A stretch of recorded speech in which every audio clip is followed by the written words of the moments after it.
Hello વિદ્યાર્થી મિત્રો, કેમ છો બધા? આશા છે કે આપ સૌ મજામાં હશો. આજે આપણે વાણિજ્ય વ્યવસ્થાના સંચાલનની અંદર ચેપ્ટર નંબર 3 માં એટલે કે ધંધાકીય સેવાઓ ભાગ 2 ની અંદર આપણે એક પ્રશ્નની શરૂઆત કરવા જઈ રહ્યા છીએ કે જેની અંદર વિદ્યાર્થી મિત્રો તમે અત્યારે જે પણ મુદ્દો સમજો છો ને એ બહુ જ પ્રેક્ટિકલ વેમાં તમને કામ આવવાનું છે.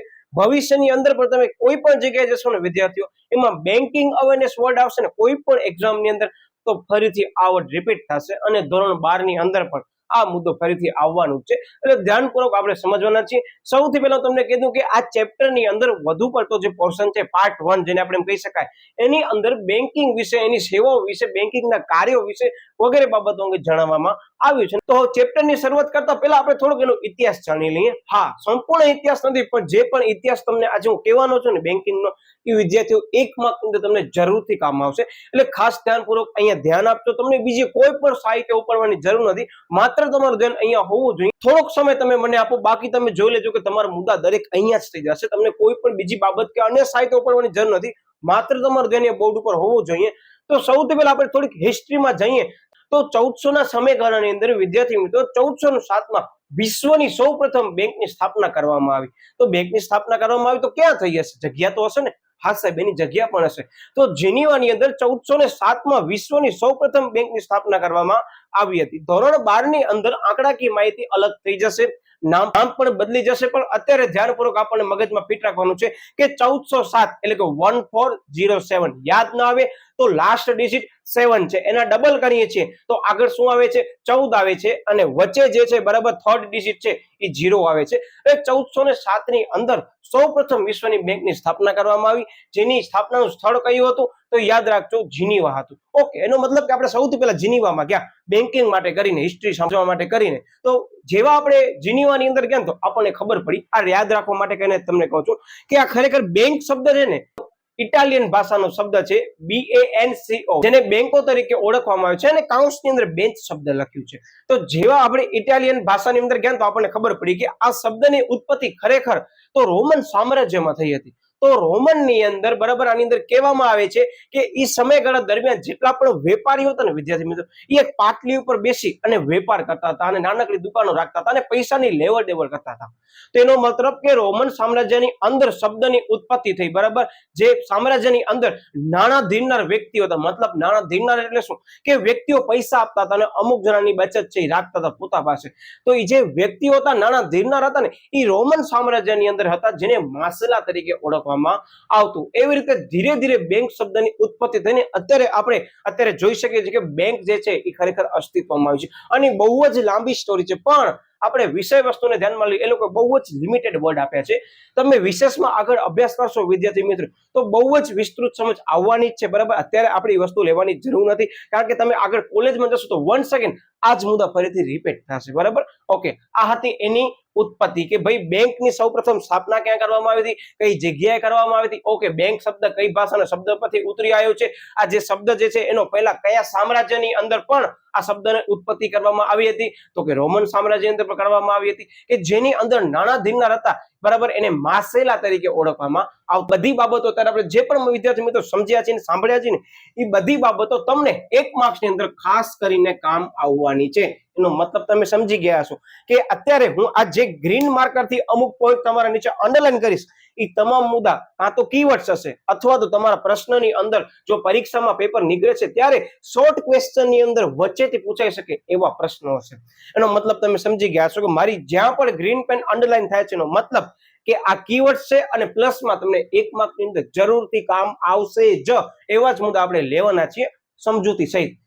એટલે કે તમે સમજી ગયા છો કે હવે આપણને તૈયારી કેમ કરવાની છે? તો કે લોંગ ક્વેશ્ચન તો કરવાનું છે. અત્યારે આપણે તૈયારી કરી છે 5 માર્ક્સની, પણ એના સાથે 3 માર્કનો પ્રશ્ન તમારે હું અહીંયા જ કરાવી દઈશ, 2 માર્કનો પ્રશ્ન પણ હું તમને અહીંયા જ કરાવી દઈશ. ઇવન 1 માર્કનો ક્વેશ્ચન પછી એ એમસીક્યુ હોય કે પછી એક વાક્યવાળો પ્રશ્ન આપણે અહીંયા જ કરશું. આપણે અન્ય કોઈ સાહિત્યની અંદર જે 20 થી 25 કે 30 થી 35 કે 40 પ્રશ્નો જોઈ આપણને બીક લાગે છે તૈયારી કરતી વખતે, એ તૈયારી કરવાની જે બીક હશે ને વિદ્યાર્થી, હું દૂર કરી દઈશ, મારી ગેરંટી છે. પણ એક એક મુદ્દાને વ્યવસ્થિત સમજજો. એટલે જ હું વારંવાર કહેતો હોઈશ કે મારા વિડીયોની અંદર ટાઈમ ડ્યુરેશન વધારે હશે, પણ આપણે ક્યારે પણ કોઈ કોન્સેપ્ટમાં કોમ્પ્રોમાઇઝ નહીં કરી હોય. બરાબર, હા, હવે પ્રશ્ન શું છે પેલા આપણે સમજી લઈએ. ખરેખર યાદ રાખજો કે બેંકનો અર્થ આપી તેના મુખ્ય કાર્યો અંગે સમજૂતી આપો. વર્ડ શું આવ્યો ખબર પડી? હું અંડરલાઈન કરું છું અથવા બોક્સ કરું છું, ધ્યાન આપજો. મુખ્ય કાર્ય, એનો મતલબ શું કહેવામાં આવે છે? કે બેંકના મુખ્ય કાર્યો છે અને બેંકના ગૌણ કાર્યો પણ છે, અને આ ગૌણ કાર્યો પણ આપણે લેવાના જ છે. એનો મતલબ કે પ્રશ્ન બે રીતે પૂછાઈ શકે છે. અને હા, એની પહેલા હું તમને શરૂઆતમાં એક ક્લેરિફિકેશન આપી દઉં કે બેંકના કાર્યો ખરેખર કેટલા છે ખબર છે? હું વર્ડ રિપીટ કરું છું, બેંકના કાર્યો બે જ છે. સાંભળજો, હું વર્ડ બોલ્યો, બેંકના કાર્યો માત્ર બે જ છે. સૌથી પહેલો થાપણો સ્વીકારવી, બીજો રોકાણ કરવું અને ધિરાણ કરવું. આ બે કાર્યો છે. હવે આ બે કાર્યો સહિત પણ બીજા કાર્યો છે જે મુખ્ય અને ગૌણ કાર્યો છે. હવે જે મુખ્ય કાર્યો છે એની અંદર અત્યારે શબ્દ ન બોલું છે, બેંકના કાર્યો છે એ ઓલરેડી મુખ્ય કાર્યમાં સમાવેશ થઈ ગયા. એટલે તમને પરીક્ષામાં એમ જ પ્રશ્ન પૂછાય છે કે બેંકના કાર્યો કેટલા છે, કયા કયા છે? તો હંમેશા યાદ રાખજો, પરીક્ષામાં એમ જ લખવાનું કે બેંકના કાર્યો બે છે. સૌથી પહેલા તો કે થાપણો સ્વીકારી અને બીજું કાર્ય રોકાણ કરવું કે ધિરાણ કરવું થશે. અને નીચે લખી નાખવાનું બેંકના મુખ્ય અને ગૌણ કાર્યો પણ છે. એનો મતલબ તમે સમજી ગયા છો કે પ્રશ્ન ગમે તે રીતે તમને પૂછ્યું હોય, તમે બંને જવાબ આપી દેશો ને વિદ્યાર્થી મિત્રો, તો પેપર ચેક કરવાનો છે ને એ ચોકડી કરતા પહેલા વિચાર કરશે. હું શું કહું છું તમે સમજી ગયા ને? પ્રશ્ન પૂછવાની સંભાવના ખૂબ જ ઓછી છે, પણ તમે જોઈ શકતા હશો કે બેંકના કાર્યોમાં પણ મુખ્ય કાર્યો છે એની અંદર ઓલરેડી બેંકના કાર્યો એડ થઈ જાય છે, અને ગૌણ કાર્યો છે એ બીજા કાર્યો છે.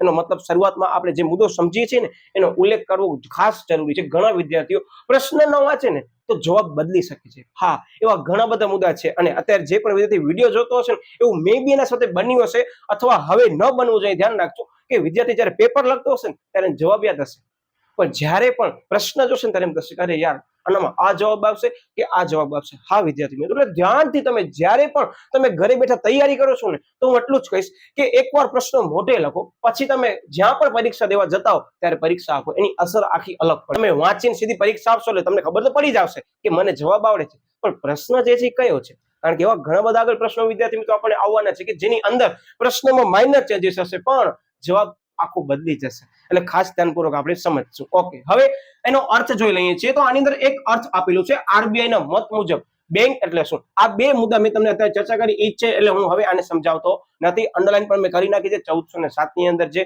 બેંકની સ્થાપના કરવામાં આવી હતી, ક્યાં કરવામાં આવી હતી સાહેબ? જીનીવાની અંદર કરવામાં આવી હતી. બેંક શબ્દ કઈ ભાષાઓ પરથી ઉતરી આવેલો શબ્દ છે? તો કે બેંક શબ્દ છે એ ઇટાલિયન પિઝા ના, ઇટાલિયન ભાષા પરથી ઉતરી આવેલો શબ્દ છે. એટલે થોડીક હું અહીંયા તમને યાદ રહે એના માટે કરી ટ્રિક્સ અપનાવીશ, પણ હા ઇટાલિયન પિઝા વર્ડ લખતા નહીં. યાદ રહે એના માટે કરીને જ મેં અહીંયા ઉલ્લેખ કર્યું છે, બરાબર? ઇટાલિયન. Okay, yes. હવે આરબીઆઈ ના મત મુજબ બેંક એટલે ખરેખર શું? તો બહુ જ ઈઝી વ્યાખ્યા છે. અને હા, હું ઘણીવાર મારા વિદ્યાર્થીઓને ભણાવતો ક્લાસમાં ત્યારે એ જ કહું કે આ વ્યાખ્યા છે ને આપણને રિયલાઇઝ કરવાની છે. સાહેબ રિયલાઇઝ એટલે શું? વર્તમાન સમયની અંદર તમે બેંકમાં જાઓ છો, આ બધી વસ્તુ જોવા મળે છે, તો એનો અર્થ છે. જોજો સૌથી પહેલા શું કહે છે આની અંદર? તો કે યસ, તો કે માંગવામાં આવે ત્યારે તરત જ બેંકમાં જાઓ છો ત્યારે તમે રૂપિયા માંગો છો, તમારા એકાઉન્ટમાં પડ્યા છે, તમને આપે છે? હા સાહેબ આપે છે. એનો મતલબ કે તરત જ નિર્ધારિત મુદતના અંતે પરત કરવાની શરતે ધિરાણ કરવાના હેતુથી બચતો એકત્રિત કરતી સંસ્થાને શેના તરીકે ઓળખવામાં આવે છે? તો કે બેંક તરીકે ઓળખવામાં આવે છે. મેં હાઇલાઇટ્સ વર્ડ ટિક કર્યા છે, ફરીથી ધ્યાન આપો. શું કહે છે કે માંગવામાં આવે એટલે તરત જ, એટલે માંગી ત્યારે ઓન ધ સ્પોટ. શું કહે છે? નિર્ધારિત મુદતના અંતે, તમને એક ફિક્સ કરેલી મુદત હશે, એના અંતે શું કરવાના છે? પરત કરવાની શરતે ધિરાણ કરવાના હેતુથી બચતો એકત્રિત કરતી સંસ્થા એટલે શું? બેંક તરીકે ઓળખવામાં આવે છે. આ વ્યાખ્યા કોણે આપી? તો યાદ રાખજો, ભારતની મધ્યસ્થ બેંક એટલે કે રિઝર્વ બેંક ઓફ ઇન્ડિયાએ આપી છે. અને હજી એક વ્યાખ્યા છે, બહુ જ ઈઝી છે, એટલે મેં બોર્ડ ઉપર લખી નથી, અને મે બી તમને ખ્યાલ હશે, ને જો ખ્યાલ ન હોય ને તમને એમ જ લખશે આવી સરળ વ્યાખ્યા શું કામ નથી કહેતા લખવાની? લખો, જ્યારે પણ તમને એમ કહે છે બેંકનો અર્થ આપો ત્યારે એ વ્યાખ્યા લખી શકો, પણ જ્યારે પરીક્ષામાં પૂછશે કે આરબીઆઈ ના મત મુજબ બેંકનો અર્થ આપો ને 2 ગુણ, ત્યારે શું કરશો? બરાબર? હવે આની જે એના સિવાયની જે વ્યાખ્યા છે તમે રિપીટ કરું છું કે બેન્કિંગની સેવા પૂરી પાડતી સંસ્થાને બેંક તરીકે ઓળખવામાં આવે છે. અર્થમાં આવી શકે. તમને એમ જ કહે છે કે બેંકનો અર્થ આપી તેના કાર્યો અંગે વિસ્તૃત સમજૂતી આપો, તો કયો વર્ષે લખાય? સાહેબ હમણાં તમે બોલ્યા કે બેન્કિંગની સુવિધા આપતી સંસ્થાને શેના તરીકે ઓળખશું? સાહેબ બેંક તરીકે ઓળખશું. પણ એમ જ કે છે 2 માર્ક ની અંદર સેપરેટલી ક્વેશ્ચન પૂછાય છે, આરબીઆઈ વાળી વ્યાખ્યા આપો તો આપણને આપવી પડશે, બરાબર? પણ જનરલી બહુ ચાન્સ ઓછા છે, પણ હું તમને અત્યારે એક ચેતવણી આપી દઉં કે કદાચ પૂછાય તો આરબીઆઈ વાળી વ્યાખ્યા આવશે. આરબીઆઈ નું પૂર્ણ સ્વરૂપ શું છે? રિઝર્વ બેંક ઓફ ઇન્ડિયા, જેને ભારતની મધ્યસ્થ બેંક તરીકે ઓળખવામાં આવે છે. બરાબર? ધ્યાન રાખજો, પરીક્ષામાં ખૂબ જ કામનું છે. તમારા એમસીક્યુ માં પણ આપેલું છે કે ભારતની મધ્યસ્થ બેંક કઈ છે? તો રિઝર્વ બેંક ઓફ ઇન્ડિયા અથવા તો આરબીઆઈ. ઓકે, હવે આપણે વિસ્તૃત સમજૂતી લઈએ છીએ. આપણે બેંકના મુખ્ય કાર્યો અંગે સમજીએ છીએ. તો બેંકના મુખ્ય 4 કાર્યો છે. હું રિપીટ કરું છું, અત્યારે બોર્ડ ઉપર માત્ર 2 જ લીધા છે, આના પછી બાકીના 2 કાર્યો લેવાના છે. સૌથી પહેલું કાર્ય શું કરે છે બેંક? તમારા પાસે લોજિક વિચારો. સાહેબ અમારા પાસે બેંક એકાઉન્ટ છે, એનો મતલબ તમે બેંકમાં શું કરતા છો? સાહેબ અમે રૂપિયા ડિપોઝિટ કરીએ છીએ. કરો છો કે નથી કરતા? ઓકે, નહીં કરતા હો તો તમારા ફાધરના એકાઉન્ટની અંદર તમારા રૂપિયા જમા કરતા હશો અથવા મેં બી જોયા હશે કે રૂપિયા જમા કરવામાં આવે છે. એનો મતલબ સૌથી પહેલા બેંકનો કાયદો શું છે ખબર? થાપણો સ્વીકારવી. વાહ સાહેબ, આ તો અમે જોઈએ છીએ, એ જ વસ્તુ છે, એ જ ભણવામાં આવે છે. હા વિદ્યાર્થી મિત્રો, આપણને પ્રેક્ટિકલ વસ્તુ જ ભણવામાં આવે છે, પણ આપણે શું કરીએ છીએ ખબર? અરે પરીક્ષામાં માર્ક્સ લેવા જાય, ચાલો ગોખી નાખી, વાત થઈ પૂરી. પછી પાછળ 2 દિવસ રહીને તમને કોઈ પ્રશ્ન પણ પૂછે છે, યાર મને વાંચવા દે, મેં વાંચ્યું તો ભૂલી ગયો છું. એનો મતલબ શું ખબર છે વિદ્યાર્થી? આપણે ગોખીએ છીએ. એક નમ્ર રિક્વેસ્ટ છે, અવળું બેઝિક વસ્તુ તમને ભણવામાં આવે છે, આટલી ઈઝી લેંગ્વેજ અંદર આવે છે, આટલી પ્રેક્ટિકલી વસ્તુ તમને આવે છે કે જે ભવિષ્યમાં ઉપયોગી બને છે. શું કામ ગોખવાનો? આ પ્રશ્ન આપણને થવો જોઈએ. ભવિષ્યની અંદર જ્યારે પણ તમે જાશો ત્યારે એમ જ કહેશે કે ભાઈ બેંક શબ્દ છે, બેંકની ઉત્પત્તિ શું થઈ, બેંકના કાર્યો શું છે, શું કહેશો? એમ કહેશો અમને તો ભણવામાં આવી ગયું, હવે વાત થઈ પૂરી. હવે શેના પ્રશ્ન પૂછો છો? તમારા 100 માંથી 100 માર્ક્સ આવેલા અથવા 40 માંથી 40 માર્ક્સ મેળવ્યા છે અથવા 80 માંથી 80 માર્ક્સ મેળવ્યા છે, કામના ખરા? ના સાહેબ. તમે શોર્ટ ટર્મ માટે કોઈ પણ વસ્તુની તૈયારી કરશો ને વિદ્યાર્થી મિત્રો, તો તમે કોમર્સના સ્ટુડન્ટ તરીકે તમે ભૂલ કરો છો. આ હું વિડીયોના માધ્યમથી જણાવું છું. યસ વિદ્યાર્થી મિત્રો, ભવિષ્યમાં પાછી વસ્તુ તમને ભણવામાં આવવાની છે, તો યાર દિલથી ભણો ને. શું કામ ખોટું આપણા માઇન્ડને આટલો ગોખણપટ્ટી તરફ આપણે વાળીએ છીએ? આટલી ઈઝી વસ્તુને પણ આપણે ગોખણપટ્ટી તરફ વાળીએ વિદ્યાર્થી, તો પછી જ્યારે એ સમયગાળા દરમિયાન વળી પાછો એ જ વસ્તુ આવશે ને, ત્યારે ફરક કાંઈ નહીં. શું છે ખબર? ફંક્શન ઓફ બેન્કિંગ, બરાબર, ટાઈપ્સ ઓફ બેંક એકાઉન્ટ, આવા જ વર્ડ આવશે. એનો મતલબ તમે અત્યારે જે ગુજરાતીમાં કર્યો છે એનું ટ્રાન્સલેશન ઇંગ્લિશમાં થઈને ફરી પાછો આવવાનો છે, પણ તમારો પીછો નહીં મૂકે. તો મસ્ત રીતે ભણો ને. આપણે મસ્ત રીતે ભણીએ છીએ, એના માટે કરીને જ હું અત્યારે વિડીયોમાં એક એક વર્ડની સમજૂતી આપું છું. મને ખ્યાલ છે કે આ વિડીયો જોવાના વિદ્યાર્થીઓ મે બી અત્યારે જે જોવે છે એ પ્રથમ વખત જોતા હશે એવું માનીને જ ચાલુ છું. અને હા, તમે બીજી વખત જોવો છો ને તમને આ વસ્તુ નવી શીખવા મળે છે, તો આ પ્રેક્ટિકલ પોઈન્ટ આપણે સમજીએ છીએ એવું માની આપણે લોંગ ટર્મ સુધી યાદ રાખવાનું છે. અને યાદ રાખજો મારો શબ્દ કે તમે સમજ્યો હશે પ્રશ્ન, એકવાર મોઢે લખ્યો હશે, અને એ જ પ્રશ્ન તમે પરીક્ષામાં મોઢે લખશો ને, એની મજા આખી અલગ. એટલે યાદ રાખજો વિદ્યાર્થી મિત્રો, વિષય સાથે આપણે લગાવ રાખવાનો છે. માત્ર ગોખણપટ્ટી માટે કરી આપણે આ વિષયની તૈયારી કરવાની નથી. પછી એવા 80 માંથી 100 માંથી 100 માર્ક્સ મેળવ્યા હશે ને તમને કોઈ બારે પ્રશ્ન પૂછે ભાઈ બેંકના કાર્યો કયા છે, ને તમે પેજ ટર્ન કરશો નો મતલબ શું? 100 માંથી 100 માર્ક્સ કેમ આવે? ઓકે, હવે આગળ ચર્ચા કરતો નથી, એટલે સમજી ગયા છો કે આપણને બેઝિકમાં બેઝિક વસ્તુ સમજવાની આવશે ને આપણે સમજીને જ પછી આગળ વધશું. ભલે ઘણા વિદ્યાર્થીઓને મને ખ્યાલ છે કે આ વસ્તુ આવડતી છે, પણ એવા પણ ઘણા વિદ્યાર્થીઓ હશે કે બિચારા જે છે એના પાસે આટલી બધી સગવડો પણ નહીં હોય. અત્યારે મેં બે વિડીયો જે પ્રથમ વખત જોઈ રહ્યા છે, એના પાસે બીજા અન્ય કોઈ પણ એમ સમજી લો કે સાહિત્ય પણ નહીં હોય. તો એના માટે કરીને પણ હું અત્યારે આ યુટ્યુબના માધ્યમથી એને પણ એ શિક્ષણની સગવડ પૂરી પાડવા માંગુ છું કે જે ભલે ગમે ત્યાં બેઠો હોય પણ એ વસ્તુ સમજેલો હશે ને, જિંદગી ભર એને યાદ આવશે. અને જ્યારે તમે આગળ વધશો ને ત્યારે વર્ડ તમને મારો યાદ આવશે, અરે હા આ સાહેબ તો સાચું કહેતા હતા યુટ્યુબ વાળા કે વળી પાછું અમને ભણવામાં આવડ આવ્યું. તો આવશે વિદ્યાર્થીઓ. એટલે જ તમને શરૂઆતમાં આ વસ્તુની જાણકારી આપી દઉં છું કે આપણે ભણીએ છીએ તો આપણા માટે ભણીએ છીએ, માત્ર માર્ક્સ લેવા માટે ભણતા નથી. હા, માર્ક્સ સારા આવે છે એ આપણા માટે બહુ સારી વસ્તુ છે, પણ એવું માનીને નથી ચાલવાનું કે આજે પરીક્ષા આપી પૂરા માર્ક્સ આવી ગયા કાલે હું ભૂલી જાઉં. તો એ પૂરા માર્ક્સ આવેલા આપણા કામના નથી. એટલે ધ્યાનપૂર્વક સમજજો. Okay, yes. શું કે છે એની અંદર? તો બેંકના મુખ્ય કાર્યો 4 છે. મેં તમને કીધું સૌથી પહેલા થાપણો સ્વીકારવી, પછી બીજો કાર્ય ધિરાણ કરવું. હવે ધિરાણ કરવું, થાપણ સ્વીકારવી, 1 સેકન્ડ રિપીટ કરી દો સાહેબ અમને. થાપણ એટલે ડિપોઝિટ, ઇંગ્લિશ વર્ડ તમને એટલે કહું છું કે યાદ રહી જાય કે થાપણો સ્વીકારે છે, તો એના બદલામાં શું કરશે બેંક? સ્વીકારીને એમને રાખશે?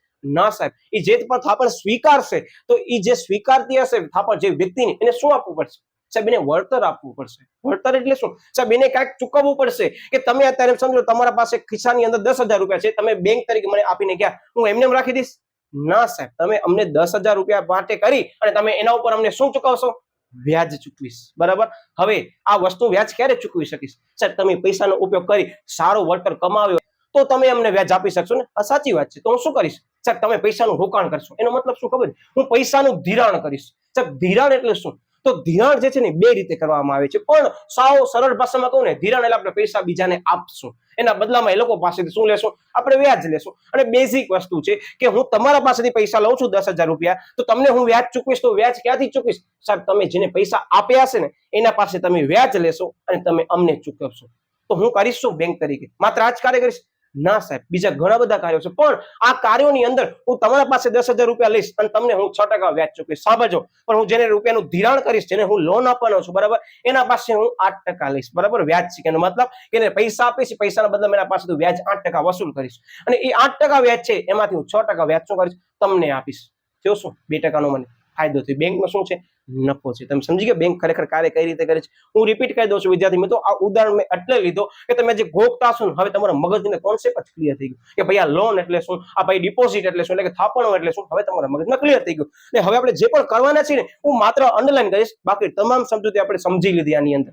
હા વિદ્યાર્થી મિત્રો, જોવો હવે આની અંદર આપણને ખબર જ પડી આવે છે કે બેંક અત્યારે શું કરે છે. મેં તમારા પાસે 10,000 રૂપિયા લીધા, તો તમે મારા પાસે 10,000 કઈ રીતે રાખ્યા છે? કારણ કે તમને મારા ઉપર વિશ્વાસ હશે ત્યારે, બેંક ઉપર વિશ્વાસ હશે ત્યારે.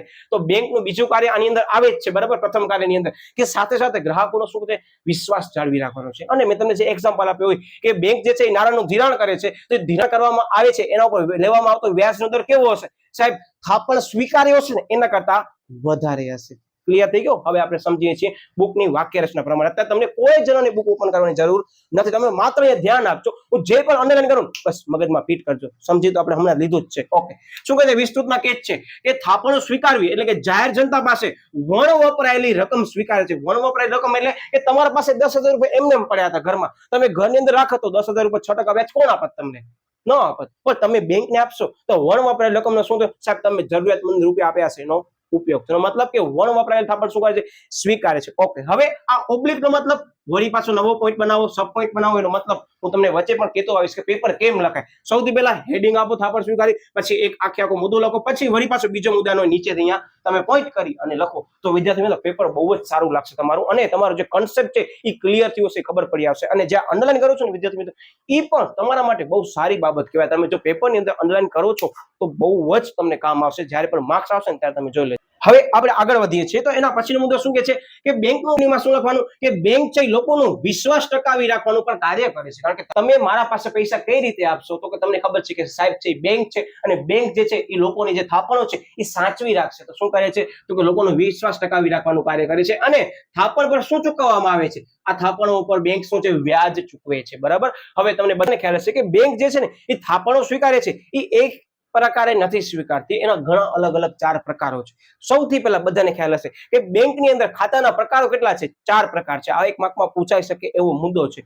સૌથી પહેલા બચત ખાતું, બરાબર, જે કોણ ખોલાવશે તો કે જે બચત કરતો હશે વ્યક્તિ એ ખોલાવશે. મતલબ કે એ જે પણ પર્સન છે જે બિઝનેસ નથી કરતો, બરાબર, ને જે બચત કરે છે એ બચત ખાતું ખોલાવશે. ઓકે, બીજો છે ચાલુ ખાતું, જેને કરંટ એકાઉન્ટ તરીકે ઓળખવામાં આવે છે. કરંટ એકાઉન્ટ મોટે ભાગે કોણ ખોલાવે તો કે ધંધાદારી વ્યક્તિ ધંધાના નામે ખોલાવે છે. ત્રીજો રિકરિંગ ખાતું. હવે રિકરિંગ ખાતું આગળ આપણે વિસ્તૃત સમજ લેવાના જ છે, પણ આજથી તમને સમજ આપું તો અંદર એમ જ કે છે કે એવા પ્રકારનું ખાતું કે જેની અંદર દર મહિને નિશ્ચિત રકમ નિશ્ચિત સમય તમારા ખાતામાંથી શું કરવામાં આવે છે? કટ કરવામાં આવે છે, અને ખાતાની અંદર શું થાય છે? ડિપોઝિટ કરવામાં આવે છે.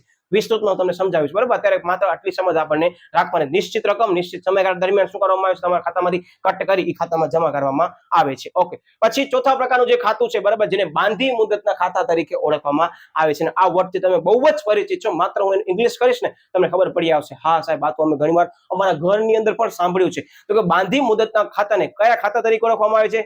યસ, ફિક્સ ડિપોઝિટ અથવા ટર્મ ડિપોઝિટ તરીકે ઓળખવામાં આવે છે, કે જેની અંદર ફિક્સ સમયગાળા માટે, નક્કી કરેલા સમયગાળા માટે તમારા નાણાં શું કરવામાં આવે છે? સ્થગિત કરવામાં આવે છે, અને એના ઉપર વ્યાજ ચૂકવવામાં આવે છે. સ્થગિતનો મતલબ કે ફિક્સ ડિપોઝિટ તરીકે આપણે રૂપિયા રાખી શકશું. એ સમયગાળાની વચ્ચે જો આપણે નાણાં ઉપાડવા માંગીએ છીએ તો એના ઉપર ચૂકવવામાં તો વ્યાજનો દર ખૂબ જ ઓછો હોય છે. અધરવાઇઝ તમને પહેલાથી નક્કી જ કરેલો હશે કે બાંધી મુદત એટલે કે આ સમયગાળા પછી ચૂકવવામાં આવશે, એના ઉપર વ્યાજનો દર પહેલાથી નક્કી હશે. ઓકે, હવે ધ્યાન આપજો આની અંદર તો કે છે કે 4 રીતે બેંક છે જે થાપણો સ્વીકારે છે. આની ઉપર હું બોક્સ કરી નાખું છું, કારણ સાહેબ અમને ખબર છે આ એક માર્કમાં આવી શકે છે. યસ, કે બેંક જે છે એ કઈ 4 રીતે થાપણો સ્વીકારે છે, અથવા બેંક છે એ કેટલા પ્રકાર થાપણો સ્વીકારે છે, કઈ કઈ? તો સૌથી પહેલા સાહેબ બચત એકાઉન્ટ, જેને સેવિંગ બેંક એકાઉન્ટ તરીકે ઓળખવામાં આવે છે. પછી ચાલુ ખાતું એટલે કે કરંટ એકાઉન્ટ તરીકે ઓળખવામાં આવે છે. ઓકે, રિકરિંગ ખાતું, બરાબર, રિકરિંગ એકાઉન્ટ તરીકે ઓળખવામાં આવે છે. બાંધી મુદતનું ખાતું સાહેબ તમે લખી લીધું, એફડી તરીકે ઓળખવામાં આવે છે. આ સાવ ઈઝી હતું, પણ હું તમને રિપીટ કરી દઉં. આ પ્રશ્ન છે ને બહુ કામનો છે, આગળ વિસ્તૃત સમજ તો આવવાની છે, તમને ખ્યાલ જ છે. ચાલુ ખાતાની પાછળ તમે પેજ જેવું ટર્ન કરશો ને, અત્યારે ન કરજો, કોઈની સમજ લેવાનો જ છો, ત્યારે વસ્તુની સમજૂતી વિસ્તૃતમાં આપી. ચાલુ ખાતું એની અંદર એક બહુ જ સરસ મજાનો વિદ્યાર્થી પ્રશ્ન છે, હું તમને સમજાવું છું, અહીંયા જ તમને યાદ રહી જશે. જે ચાલુ ખાતું છે ને વિદ્યાર્થી મિત્રો, એ મોટા ભાગે કોણ ખોલાવે? સાહેબ ધંધાદારી વ્યક્તિ ધંધાના નામે ખોલાવે છે. તો એનામાં કરવામાં આવતા જે પણ ટ્રાન્ઝેક્શન છે, જે પણ વ્યવહારો છે, કેવા હશે? સાહેબ બચત ખાતા કરતા ખૂબ જ વધારે પ્રમાણમાં હશે. એનો મતલબ કે અત્યારે સમજી લો કે મારું એબીસી કંપની નામનો ખાતો છે, બરાબર, તો એબીસી કંપની નામનો ખાતો કયો ખાતું હશે? સાહેબ ચાલુ ખાતું જ હશે, મતલબ કે ધંધાના નામે છે એટલે. તો ચાલુ ખાતા ઉપર વિદ્યાર્થી મિત્રો 1% વ્યાજ ચૂકવવામાં આવતો નથી. આ પ્રશ્ન પરીક્ષામાં પૂછાઈ શકે છે કે નીચેના પૈકી કયા ખાતાની અંદર વ્યાજ ચૂકવવામાં આવતું નથી? તો શું આવશે જવાબમાં? તો કે ચાલુ ખાતાની અંદર વ્યાજ ચૂકવવામાં આવતો નથી. આછી સમજ તમને અત્યારે આપી દઉં, કારણ કે એની અંદર જે પણ વ્યવહારો થાય છે એની લિમિટ અનલિમિટેડ હોય છે. મતલબ એનામાં કોઈ પણ પ્રકારનો સમજી લો લિમિટ હોતી નથી કે ભાઈ આટલા જ વ્યવહાર તમે કરી શકો. બીજી વસ્તુ, એમાં કરવામાં આવતા જે વ્યવહારો છે ને એની અંદર તમે જે પણ વ્યવહાર કરો છો ને એના બદલે ચાર્જિસ ચૂકવવામાં આવે છે. યાદ રાખજો, આગળ સમજવામાં આવશે. કારણ કે કરંટ એકાઉન્ટ છે એટલે. અને બીજી વસ્તુ એના પર વ્યાજ ચૂકવવામાં આવતો નથી. ઓકે, હવે આના પછીનો મુદ્દો શું આવે છે કે ધિરાણ કરવું. મેં તમને પહેલા જ કીધું ધિરાણ કરવું એટલે શું, આપણે લોકોને પૈસા આપશો બેંક તરીકે, બરાબર. ઓકે, એટલે શું કહે છે સમજીએ કે મેળવેલ થાપણોનું અન્યત્ર ધિરાણ કરવામાં આવે છે. થાપણ પર ચૂકવવામાં આવતા વ્યાજના દરની ટકાવારી કરતા વધારે ટકાવારી દરે જરૂરિયાત વાળાને શું કરશે, આપણે ધિરાણ કરશું. એનો મતલબ શું કહેવા માંગે છે, એક્ઝામ્પલ તરીકે સમજી લો. અત્યારે અહીંયા ચિત્ર દોરવાની તમને પ્રયત્ન કરીને સમજાવું છું કે આ એમ સમજી લો કે એ નામનો વ્યક્તિ છે, બરાબર. એના પાસે 10,000 રૂપિયા એમને પડ્યા છે ખાતાની અંદર. તો એના 10,000 રૂપિયા બેંક શું કરશે, એની સામે જે પણ બીજો બી નામનો વ્યક્તિ છે એ આવે છે ને કહે છે સાહેબ અમને છે ને તમે પૈસા આપો, અમને પૈસાની ખૂબ જ જરૂર છે. તો બી નામનો વ્યક્તિ કહેશે મને 10,000 રૂપિયા જોઈએ છે. તો બેંક ક્યાંથી આપશે? એક્ઝામ્પલ આપું છું, આની રકમ વધારે હશે તો એ નામનો વ્યક્તિના ખાતામાં જે પૈસા પડ્યા હશે ને એ વચ્ચે અહીંયા બેંક હશે ને શું કરશે ખબર છે, એના ખાતામાંથી પૈસા કોને આપશે, તો કે બી નામના વ્યક્તિને આપશે. તો બી નામના વ્યક્તિને એમને આપે ના સાહેબ, વ્યાજ તો લેવાની છે. તમે એક્ઝામ્પલ કીધું તો વ્યાજનો દર જે એને મને ચૂકવવાનો છે એનાથી વધારે હું બીને આપીશ, તારે જ હું નફો કમાવીશ ને બેંક તરીકે. હા સાહેબ, બસ એટલે એ જ કે છે કે જે આપણે જે છે થાપણ પર વ્યાજ ચૂકવીએ છીએ એના કરતા વધારે ટકાના દરે વ્યાજ જે લઈ અને જરૂરિયાત વાળાને શું કરવામાં આવે છે, ધિરાણ કરવામાં આવે છે. ધિરાણ, બરાબર. હવે આનો વિસ્તૃત સમજ હજી પણ આપી છે. શું કહે છે કે થાપણ પર ચૂકવવામાં આવતો દર અને ધિરાણ દ્વારા મેળવવામાં આવતો વ્યાજનો જે દર છે એના તફાવતને શું કરવામાં આવે છે, તો કે તફાવત જે છે એનામાંથી બેંક શું મેળવે છે, સાહેબ બેંક નફો મેળવે છે. મતલબ કાંઈ જ નહીં કે આપણે થાપણદારને જે વ્યાજ ચૂકવે છે એ વ્યાજ અને ધિરાણદાર પાસે જે વ્યાજ લે છે એ વ્યાજ, એ બે વચ્ચે શું હશે, સાહેબ તફાવત તો હશે જ. એ તફાવત એટલે શું, બેંકનો નફોનો મતલબ બેંક કઈ રીતે નફો કમાવે છે, તો તમારો જવાબ આ બની શકે છે. હવે આની અંદર ધિરાણ બે રીતે કરવામાં આવે છે, યાદ રાખજો, પરીક્ષાની અંદર પૂછાઈ શકે છે. સૌથી પહેલા લોન દ્વારા ધિરાણ કરવું અને બીજો આવે છે ઓવરડ્રાફ્ટ અથવા તો કેશ ક્રેડિટ દ્વારા ધિરાણ કરવું. બે વસ્તુ અલગ છે, ઓવરડ્રાફ્ટ અને કેશ ક્રેડિટ બંને વસ્તુ અલગ છે, આપણે સમજવાના છીએ. અને આ વળી પાછો મુદ્દો તમને પાછળ આવવાનો છે, કારણ કે આ મુદ્દો 2 માર્કની અંદર વિદ્યાર્થી મિત્રો કામ આવશે જ. એટલે કે આ મુદ્દાને 2 માર્ક અથવા તો 1 માર્કમાં તો ટાર્ગેટ કરજો કે આ ટોપિકમાંથી 5 માર્કનો પ્રશ્ન નથી આવતો તો 2 માર્કનો પ્રશ્ન અથવા 1 માર્કનો પ્રશ્ન યાદ રાખજો અહીંયાથી જ આવશે જ, બરાબર. આ હું રિપીટ એટલે કરું છું કે મને ખ્યાલ છે કે પેપરની અંદર જો આ પ્રશ્ન 5 માર્ક્સમાં ના આવે તો આ પ્રશ્ન પૂછવો ખૂબ જ જરૂરી છે. શું કામ, હું તમને સમજાવીશ ત્યારે તમને ખ્યાલ છે કે હા સાહેબ આ તો અમને નવી વસ્તુ જાણવા મળી, અમને તો સાહેબ ખબર પણ નથી, અથવા સાહેબ અમે સાંભળી હતી પણ સમજ્યા આજે છીએ, અને જે લોકો સાંભળી હતી એ લોકો સમજી ગયા તો બહુ જ ભવિષ્યમાં કામ આવવાનું છે. આપણે સમજશું એક્ઝામ્પલથી, બરાબર. ઓકે, પેલા સમજી લઈએ લોન, જેનાથી બધા લોકો પરિચિત હશે, પણ એક આછી પાતળી સમજ લઈ લઈએ, પરીક્ષામાં લખવાનું હશે એટલે. યસ, કે લાંબા ગાળા કે ટૂંકા ગાળા માટે શું કરવામાં આવે છે, નિશ્ચિત વ્યાજના દરે લોન આપવામાં આવે છે. બેંક જે છે એ શું કરશે, લોન આપશે વ્યક્તિને. Okay, yes. કેટલાક પ્રકારની લોન પર તારણ રાખવું જરૂરી છે અને કેટલાક પ્રકારની લોન પર તારણ રાખવું જરૂરી નથી. તો આ લોન ઉપર તારણ રાખવું જરૂરી નથી નો મતલબ શું સાહેબ, તો તમે સાંભળ્યું હશે કે કોઈ પણ જગ્યાએ તમે બેંકની અંદર લોન લેવા જાશો છો, તમને લોન જોઈએ છે તો બેંક સૌથી પહેલા તમને પ્રશ્ન પૂછશે કે કેટલા રૂપિયાની લોન જોઈએ છે. તમે કહો સાહેબ અમને એમ સમજી લો કે 25 લાખ કે 45 લાખનું ઘર લેવો છે, અમને લોન જોઈએ છે. તો બેંક વાળા તમને પૂછશે તમારા પાસે કઈ ગીરવી રાખવા માટે કોઈ પણ જામીનગીરી છે, કોઈ મિલકત છે? તમે કહેશો હા અમારા પાસે મિલકત છે, એનો મતલબ કે તમારા પાસે ઓલરેડી એક ઘર છે, તમને બીજું ઘર લેવું છે, તમારી રિક્વાયરમેન્ટને ધ્યાનમાં લઈ. તો બેંક કહેશે એક કામ કરો, તમારો જે જૂનો ઘર છે ને એને અમારા પાસે ગીરવી રાખી દો. પૂછશે કેટલા રૂપિયા છે, તમે કહો સાહેબ અમારા પાસે જે ઘર છે ને 75 લાખનો છે. તો બેંક જોશે 75 લાખનું એનું ઘર છે અને એને નવો ઘર લેવો છે, એના માટે 40 થી 45 લાખ રૂપિયા શું જોઈએ છે, લોન જોઈએ છે. તો બેંક શું કહે છે ખબર, તમારા પાસે જે ઘર અત્યારે છે ને એ ઘરને છે ને તમે અમારા પાસે ગીરવી રાખી દો અને તમે નવો ઘર લઈ લો, બરાબર. આ રહ્યા એના રૂપિયા, તમને ઇન્સ્ટોલમેન્ટ વાઇઝ તમને શું કરવા પડશે, રીપેમેન્ટ તો કરવા પડશે.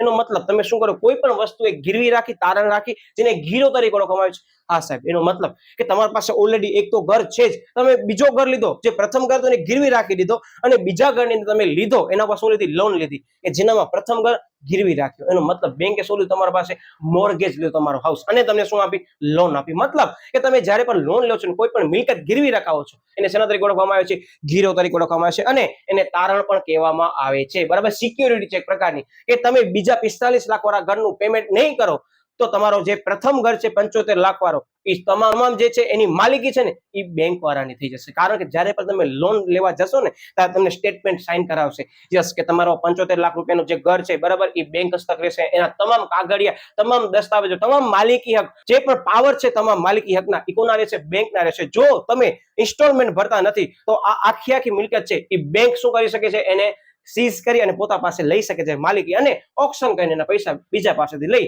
અને તમારા બદલે શું કરશે, પૈસા રાખી દે. અને અમુક લોન એવી હશે કે જેના પર તારણ લેવામાં આવતું નથી. જસ્ટ ફોર એક્ઝામ્પલ, તમે અત્યારે પર્સનલ લોન લેવા જશો, તમારો જે છે બરાબર ક્રેડિટ સ્કોર છે એ બહુ જ સારો છે, હવે કેવો હશે 800 થી વધારે હશે, તો બેંક તમને પર્સનલ લોન ઇઝીલી આપી દેશે. પણ તમે જો ગીરવી નહીં રાખો ને તો એના ઉપર ચૂકવવામાં આવતો જે વ્યાજનો દર હશે ને તમારા ઉપર, એ ખૂબ જ વધારે પ્રમાણમાં હશે. કોઈ વસ્તુ ગીરવી રાખો છો તો બેંક તમને 9% વ્યાજ આવશે, પણ તમે બેંક પાસે કોઈ પણ વસ્તુ ગીરવી રાખતા નથી અને તમે પર્સનલ લોન લ્યો છો, બરાબર, તમારા ક્રેડિટ સ્કોરને ધ્યાનમાં લઈ બેંક તમને લોન આપે છે, ત્યાં કોઈ પણ સિક્યુરિટી તમે રાખતા નથી, તો મે બી બેંક તમારા પાસેથી 12% થી વધારે વ્યાજ લઈ શકે છે. આ હું વધારે શબ્દ એટલે ઉલ્લેખ કરું છું કે દરેક પ્રાઇવેટ બેંકની અંદર આ જે ટકાવારી છે ને એ અલગ અલગ હોઈ શકે છે, બરાબર. આ હતી સમજ લોન વિશે. ઓકે, અને એ લોકો એક્ઝામ્પલ આપ્યા છે કાર લોન, પછી હોમ લોન, પછી ગોલ્ડ લોન. આ પ્રકારની લોનો જે છે એ આપણે અત્યારે જોવા મળે છે. શૈક્ષણિક લોન છે, ઘણી બધી છે. તમને અત્યારે કહી દઉં કે મેં બોર્ડ ઉપર લિમિટેડ જ લીધા છે પ્રકાર, તમે વિશેષમાં લઈ શકો છો. અને હા, તમારી ચોપડીની અંદર જેટલા પ્રકાર આપેલા છે એટલા જ પ્રકાર છે એવું પણ માઇન્ડની અંદર લેવાનું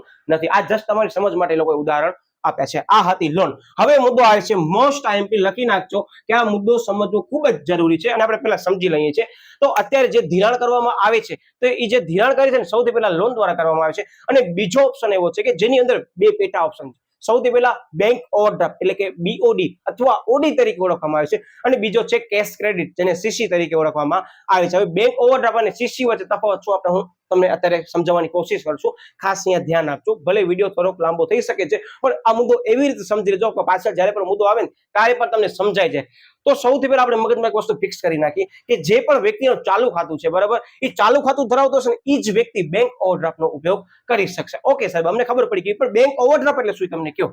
તો એક્ઝામ્પલ તરીકે અત્યારે સમજો મારું એબીસી કંપનીના નામનું ખાતું બેંકમાં છે, સાંભળજો. હવે ચાલુ ખાતું ધરાવતો છે ને એ જ આ સગવડનો ઉપયોગ કરી શકશે. કે એમ સમજો મારા ખાતાની અંદર અત્યારે સપોઝ એક્ઝામ્પલ તરીકે 1 કરોડ રૂપિયા પડ્યા છે, બરાબર, અને મારા સામે કોઈ એવી પાર્ટી ઊભી છે કે જેને મને 1 કરોડ અને 5 લાખ રૂપિયા આપવાના છે. મારા ખાતાની અંદર એમ સમજો માત્ર 1 જ કરોડની બેલેન્સ છે, પણ મને 5 લાખ વધારે રૂપિયા ચૂકવવા છે. તો બેંક શું કરશે? મારી ક્રેડિટ ચેક કરશે કે ના ધર્મેન્દ્ર સર છે ને એ વ્યવસ્થિત છે, એનો બેંક એકાઉન્ટ છે ને એ આગળના રિપોર્ટ ચેક કરશે કે ના યાર ધર્મેન્દ્ર સરને 5 જ લાખ રૂપિયા જોઈએ છે, સાહેબ અમારે અટકવા ન જોઈએ, અમારે બેંકના જૂના કસ્ટમર છે અને રેપ્યુટેડ કસ્ટમર છે. તો શું કરશે બેંક? બેંક એમ જ કહેશે સાહેબ એક કામ કરો, તમારા ખાતામાં ભલે 1 કરોડ રૂપિયા છે, તમે 1 કરોડ અને 5 લાખનો ટ્રાન્ઝેક્શન કરો ને અમે તમને છૂટ આપી છે, મને પરમિશન લેવી પડશે, મને બેંક લિમિટ આપશે કે હા સાહેબ તમારા ખાતાની અંદર એટલી લિમિટ કરતા પણ તમે વધારે રૂપિયા ઉપયોગ કરી અને ઉપાડી શકો છો. પણ થયું હવે કે મારા સમજે પાર્ટી ઊભી છે ને એમ જ કીધું કે સાહેબ એક કામ કરો, 1 કરોડ અને 5 લાખ નહીં, તમે એક કામ કરો, અમારા બહુ નજીકના મિત્ર છો, આપણે આ જે ડીલ છે ને એ 1 કરોડ અને 3 લાખની અંદર ડન કરીએ છીએ. મારા ખાતામાં રૂપિયા કેટલા છે સાહેબ? 1 કરોડ. ચૂકવવાના કેટલા છે? 1 કરોડ અને 3 લાખ રૂપિયા. બેંકે મને કેટલી પરમિશન આપી સાહેબ? વધારાના 5 લાખ રૂપિયા ઉપાડો ને. મેં ઉપાડ્યા માત્ર કેટલા? 3 લાખ રૂપિયા, બરાબર. આ 3 લાખ રૂપિયા ઉપર મને શું કરવાનો? એક્સ્ટ્રા ચાર્જ ચૂકવવાનો. વ્યાજ તો બેંક મારા પાસેથી લેવાની જ છે. ગમે તેવો રેપ્યુટેડ કસ્ટમર ઉપર બેંક વ્યાજ લેવાનું ક્યારે મૂકશે નહીં. આ જ વસ્તુ છે. કારણ કે આપણે હમણાં જ સમજ્યા કે બેંક આપણા પાસેથી નફો કેવી રીતે કમાવે છે. સાહેબ તમે જે ધિરાણ કર્યું છે, જે થાપણ હશે એને ધ્યાનમાં લઈ શું કરશે? નફો કમાવશે. તો બસ બેંક શું કહેશે? ભલે કાંઈ વાંધો નહીં, અમારા ધર્મેન્દ્ર સરનો પેમેન્ટ અટકવો જોઈએ નહીં, કારણ કે ભવિષ્યની અંદર જો આટલી વસ્તુ પર બેંક મારા માટે મદદ નહીં કરી શકતી તો શું સમજીશ ખબર છે કે યાર આવડા બધા બેંકમાં રૂપિયા રાખ્યા, બેંક વાળા મને આટલી સગવડ ના આપી. એટલે બેંક વાળા કહેશે જાઓ સાહેબ એક કામ કરો, તમારા ખાતાની અંદર નાણાં છે એના કરતા પણ આટલી લિમિટ વધારે તમે ઉપાડી શકશો. એનો મતલબ કે ચાલુ ખાતાની અંદર જેટલી પણ તમારી રકમ જમા હશે એનાથી અતિરિક્ત અથવા વધારે રકમ જ્યારે ઉપાડવામાં આવે તો આ જે રકમ છે, બરાબર, આ જે સગવડ છે એને શેના તરીકે ઓળખવામાં આવે છે? સાહેબ બેંક ઓવરડ્રાફ્ટ તરીકે ઓળખવામાં આવે છે, જેને ઇંગ્લિશની અંદર ઓડી તરીકે પણ ઓળખવામાં આવે છે. ઓડી એટલે ઓવરડ્રાફ્ટ. ક્યારે પણ તમે આ વસ્તુથી પરિચિત ન હો ને હવે તમે સાંભળો છો કે યાર મારા ખાતાની અંદર કેટલા રૂપિયા છે, મને ઓડી જે છે એ પાસ કરાવવાની છે, મતલબ બેંક ઓવરડ્રાફ્ટ. મેં તમને જે મુદ્દો સમજાવ્યો એ યાદ રાખજો. આ વસ્તુ માત્ર ને માત્ર ચાલુ ખાતા ધારકો માટે જ છે.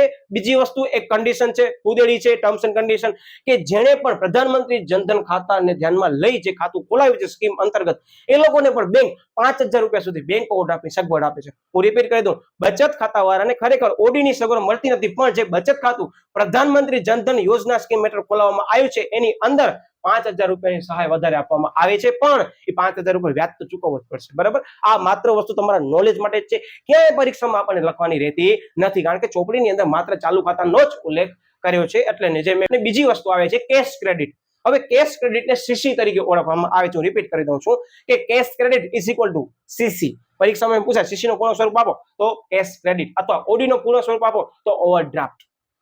હવે આ સીસી એટલે શું? મેં તમને પહેલા જ કીધું કે બેંક ઓવરડ્રાફ્ટની અંદર શું કરવામાં આવે છે? એક લિમિટ આપી દેવામાં આવે છે. એ લિમિટની અંદર તમે રૂપિયા ઉપયોગ કરશો જેટલા, એના ઉપર તમને વધારાનો વ્યાજ ચૂકવવાનો આવશે. તો સીસી ની અંદર વિદ્યાર્થી મિત્રો જે ધંધો જે કાર્ય કરે છે એ ધંધાની મિલકત હશે ને એ બેંક પાસે શું હશે? ગીરવી હશે. હું રિપીટ કરી દઉં છું કે જે પણ ધંધાદારી વ્યક્તિ ધંધો કરે છે એ ધંધાના નામની જેટલી પણ મિલકતો હશે એ બેંકમાં શું રાખી હશે? ગીરવી રાખી અને એટલા રકમ સુધીની જે છે એ સીસી નો ઉપયોગ કરી શકશે. શું કહેવા માંગો સાહેબ? એક્ઝામ્પલ થી તમે અમને સમજાવો. કેમ સમજી લો કે અત્યારે રિયલ એસ્ટેટ નો બિઝનેસ કરું છું, બરાબર? મારા પાસે ઘણા બધા સમજી લો પ્લોટ પડ્યા છે, બરાબર? ઘણી બધી જમીનો પડી છે. તો હું શું કરીશ ખબર છે? મારી જેટલી પણ જમીન હશે ને એ બેંકમાં ગીરવી રાખીશ. સાહેબ એવું શા માટે કરશો? એમ સમજી લો અત્યારે મારા પાસે 20 કરોડ જમીન પડી છે, મને અત્યારે વેચવી નથી, એનો કાંઈ પણ કાર્ય કરવું નથી, પણ એ 20 કરોડની જમીન જો હું બેંકમાં રાખીશ, સાંભળજો, તો બેંક મને એ ગીરવી રાખી અને 20 કરોડની જમીન ઉપર મને અમુક રકમ જે છે ને એ વાપરવા માટે આપશે. એનો મતલબ ધંધાની મિલકત, ધંધાનો જે સ્ટોક છે એ બેંક પાસે ગીરવી પડ્યો હશે અને બેંક મને લિમિટ આપશે. એ લિમિટનો હું ઉપયોગ કરી અને ટ્રાન્ઝેક્શન કરી શકીશ.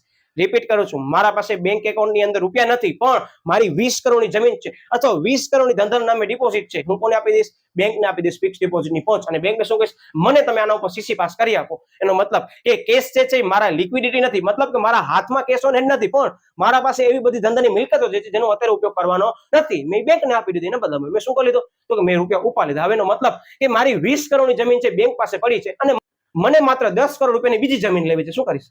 10 કરોડ રૂપિયાની હું બીજી જમીન લઈ શકીશ અથવા મારા ધંધાની અંદર જ આ રૂપિયાનો ઉપયોગ કરી શકીશ. એનો મતલબ સમજી ગયા? હું આનો ઉપયોગ બિઝનેસ પર્પઝ સિવાય કરી શકીશ નહીં. કોનો? કેશ ક્રેડિટનો. મગજમાં ફિટ રાખજો. આગળ આપણે મુદ્દો સમજવાના છે અને આવવાનો છે. અને આ જે વિડીયો તમે જોઈ લીધો ને તો પાછળ તમે પેજ ટર્ન કરશો ને આના પછી, ત્યારે સામેના પેજમાં મુદ્દો આપેલો છે જમણી બાજુ કે કેશ ક્રેડિટ અને બેંક ઓવરડ્રાફ્ટ વિશે ટૂંકનો લખો, શોર્ટમાં લખી રહ્યા છે કે 2 માર્ક્સની અંદર કે 3 માર્ક્સની અંદર આવી શકે છે.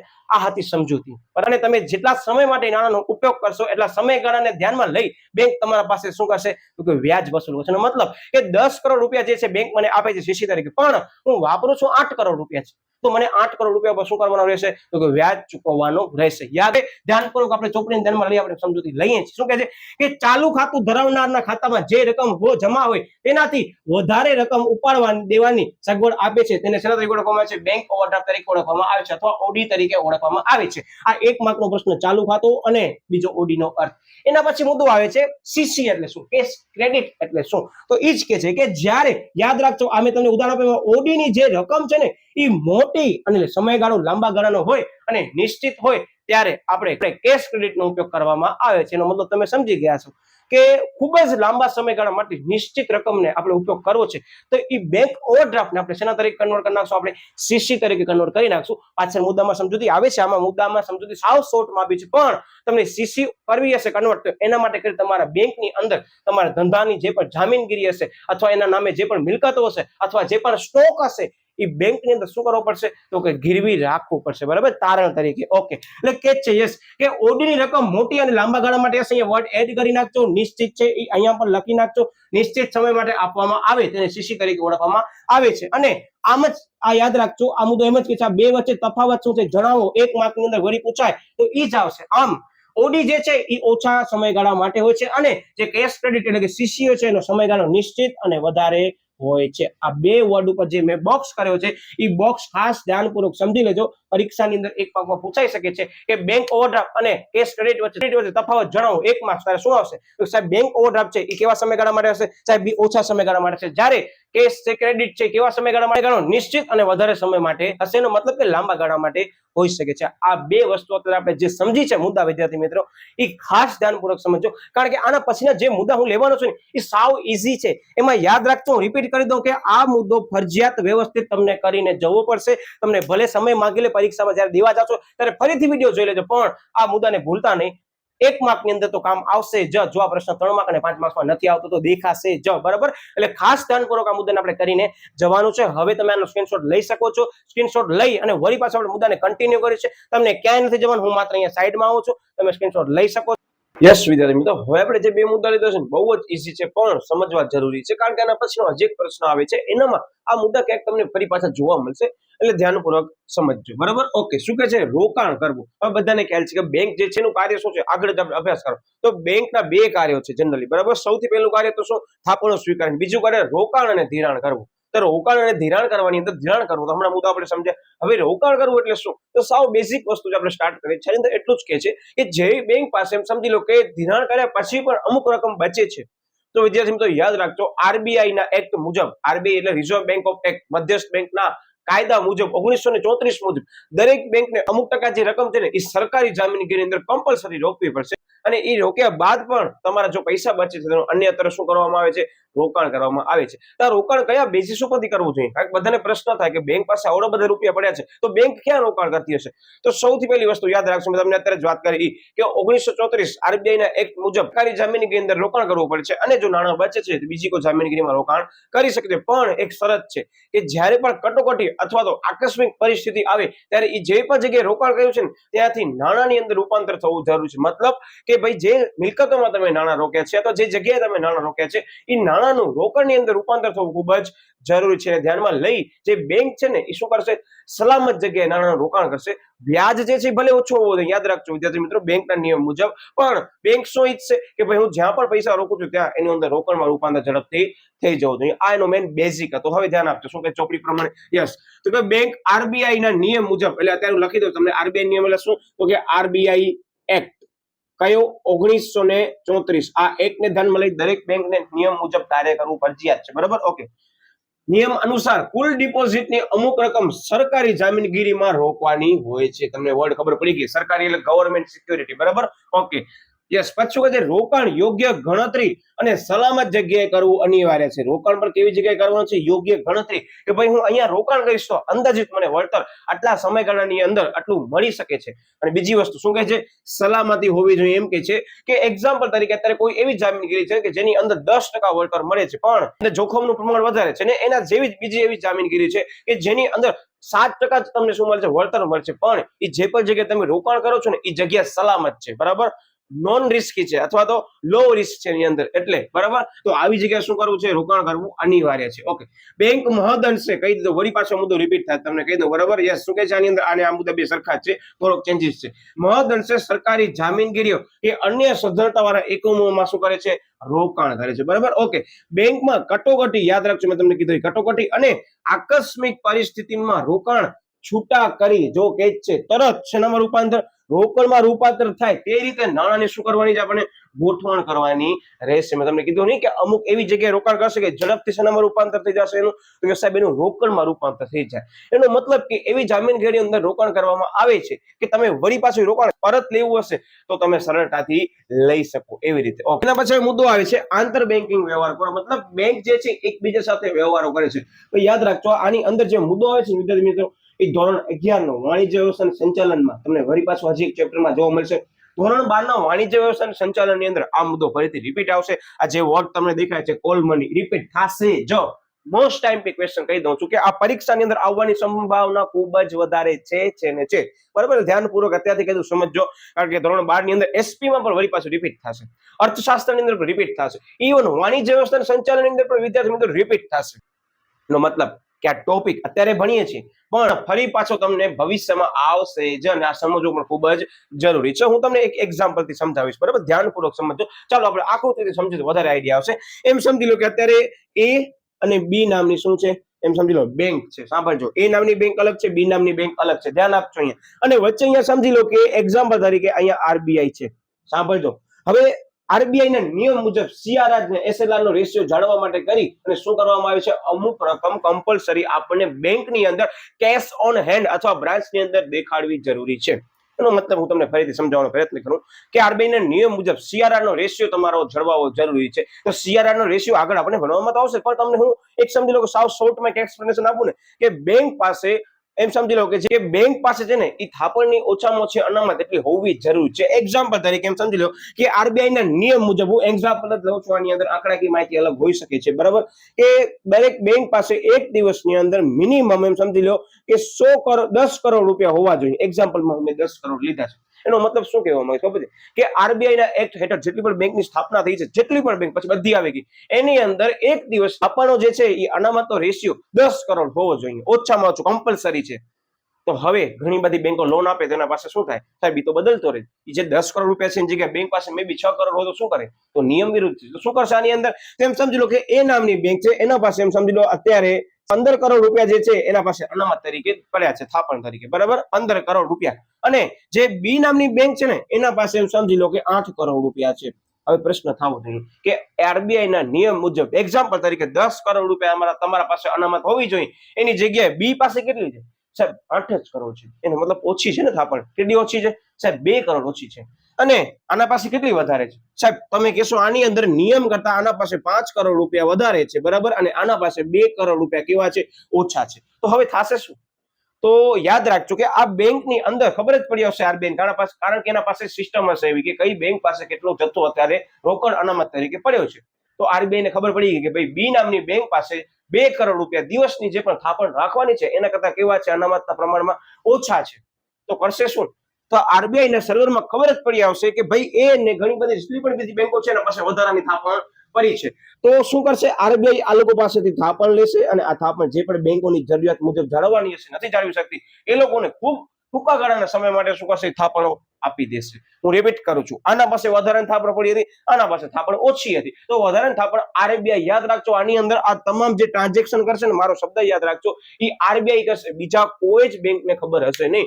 ઇવન સમજી લો મારી એબીસી નામની બેંક છે અને XYZ બેંકને પૈસા ખપે છે, મને ખબર નથી કે મારા વધારાના થાપણના પૈસા જે આરબીઆઈ જે છે એ XYZ ને બેંકને આપે છે. એનો મતલબ કે આ જે પણ વ્યવહાર કરવામાં આવશે ને વિદ્યાર્થી મિત્રો, એ આરબીઆઈ ના સર્વરથી, મતલબ કે મધ્યસ્થ બેંકને ધ્યાનમાં રાખીને કરવામાં આવશે. જે પૈસા મોકલનાર હશે અને જે પૈસા મેળવનાર હશે એ બંને ખબર હશે નહીં. આને શેના તરીકે ઓળખવામાં આવે છે? તો કે કોલ મની તરીકે ઓળખવામાં આવે છે. અને કોલ મની ઉપર ચૂકવવામાં આવતા વ્યાજના દરને શેના તરીકે ઓળખશું?